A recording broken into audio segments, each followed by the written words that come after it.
त्याला इथल्या संविधानाबद्दल थोडीशी अस्मिता असेल, त्याला रिझर्वेशन पॉलिसीबद्दल रिस्पेक्ट असेल, तर त्या कॉक्रोच जनता पार्टीचा पहिला सदस्य व्हायला लक्ष्मण हाके तयार आहे। तुमचा DNA ओबीसी असेल तर ओबीसीचं आरक्षण वाचवा, नाहीतर तुम्हाला घरी बसवायला एक आमचा झेनजी, आमचा जो एक कॉक्रोच जनता पार्टी म्हणून, अरे एका अमेरिकेत बसून पोरानं एक आवाज उठवला की इथल्या तरुणांना तुम्ही, बेरोजगारांना तुम्ही झुरळ म्हणता, त्यावर एवढी तरुणाई जर एकवटत असेल तर आम्ही ओबीसी आहोत, आम्ही 50-60% लोकसंख्येनं आहोत।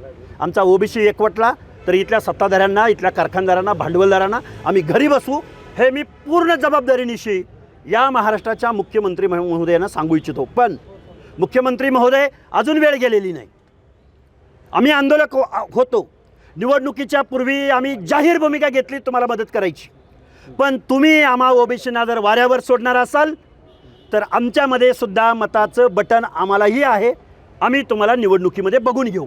समर्थन आहे तुमचं जेनजीला या ज्या पद्धतीचं? का समर्थन असू नये?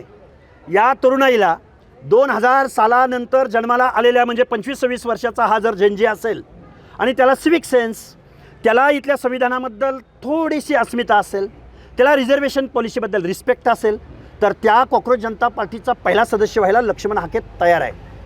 लक्ष्मण हाके जबाबदारीने बोलतोय, लक्ष्मण हाके या व्यवस्थेमधल्या हर एक माणसाचं रिस्पेक्ट ठेवून बोलतोय की अशी जर तरुणाई अशा पद्धतीने एकत्र येत असेल तर इथल्या प्रस्थापितांना धडा शिकवायला कुठला कारखानदार येणार नाही, कुठला विरोधी पक्ष येणार नाही, तर आम्ही तरुणाई जबाबदारीने इथल्या व्यवस्थेला आम्ही घरी बसू, हे मी खूप जबाबदारीने सांगतो।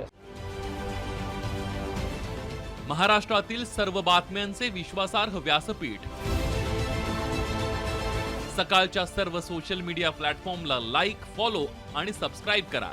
तसंच सर्व नोटिफिकेशनसाठी बेल आयकॉन प्रेस करायला विसरू नका।